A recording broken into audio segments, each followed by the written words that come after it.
Welcome. This video will be another read of current events. They will be discussing 2025 Islamabad suicide bombing. On the 11th of November 2025, a suicide bomber blew himself up outside the district judicial complex of Islamabad, the capital of Pakistan, killing 12 and injuring 36. After attempting to enter the structure, Jamal al-Harar, a faction of the Taliban Pakistan, or TTP, claimed responsibility for the attack. It was the deadliest attack in Islamabad in nearly a decade. The bombing at approximately 12:39 p.m.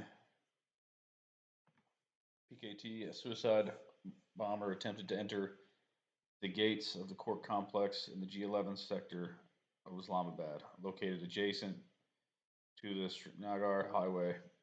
According to officials, he waited for approximately 10 to 15 minutes near the entrance after failing to get into the building, then detonated the bomb close to the Islamabad police vehicle parked outside the gates. Footage showed people covered in blood on the ground with vehicles and windows damaged. The aftermath. As of 11 November 2025, sources report 12 to 13 people killed and upwards of 27 to 35 injured. Victims including passing civilians, some of which were present for court appointments, typically drawing hundreds of visitors. Witnesses described the ensuing panic, with the blast being heard from miles away. A lawyer inside the court's cafeteria said the blast blew him from his chair, believing that the number of casualties could have been much higher should the attacker have detonated the explosives inside the courtroom. More than a dozen individuals were taken away from the scene by ambulance to Pakistan Institute of Medical Sciences. Doctors there claimed the death toll could rise. Police cordoned off the area of the attack shortly after the bombing as plumes of smoke rose from the streets. Forensic teams searched through debris for further evidence. They found the decapitated head of the attacker, which was found nearby, confirming the nature of the attack. CT footage also confirmed the blast came from the attacker. Jamaat ul-Rar, a faction of the TTP, claimed responsibility for the attack.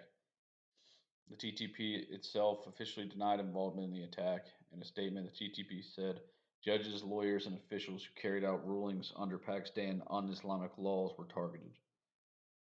They said that attacks would continue until the Pakistani government adopts Sharia law.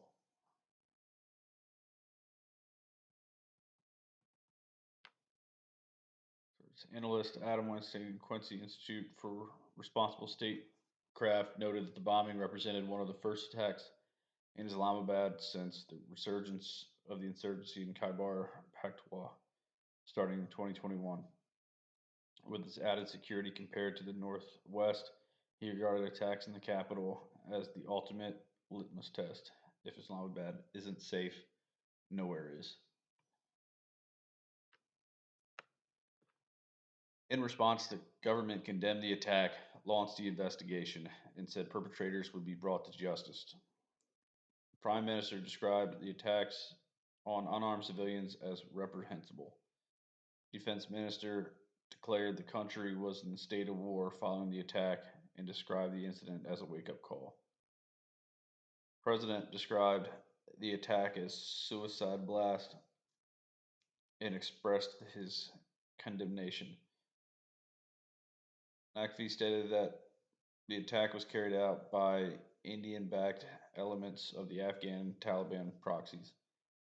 Linked to the Pakistani Taliban, the official ex-account of the Pakistani government claimed that the explosions, along with the cadet college Wana attack near the Afghanistan-Pakistan border the day before, were the worst examples of Indian state terrorism in the region. The Post quote Shahbaz Sharif as saying, "It is time for the world to condemn such nefarious conspiracies of India." More updates to follow as we get more details.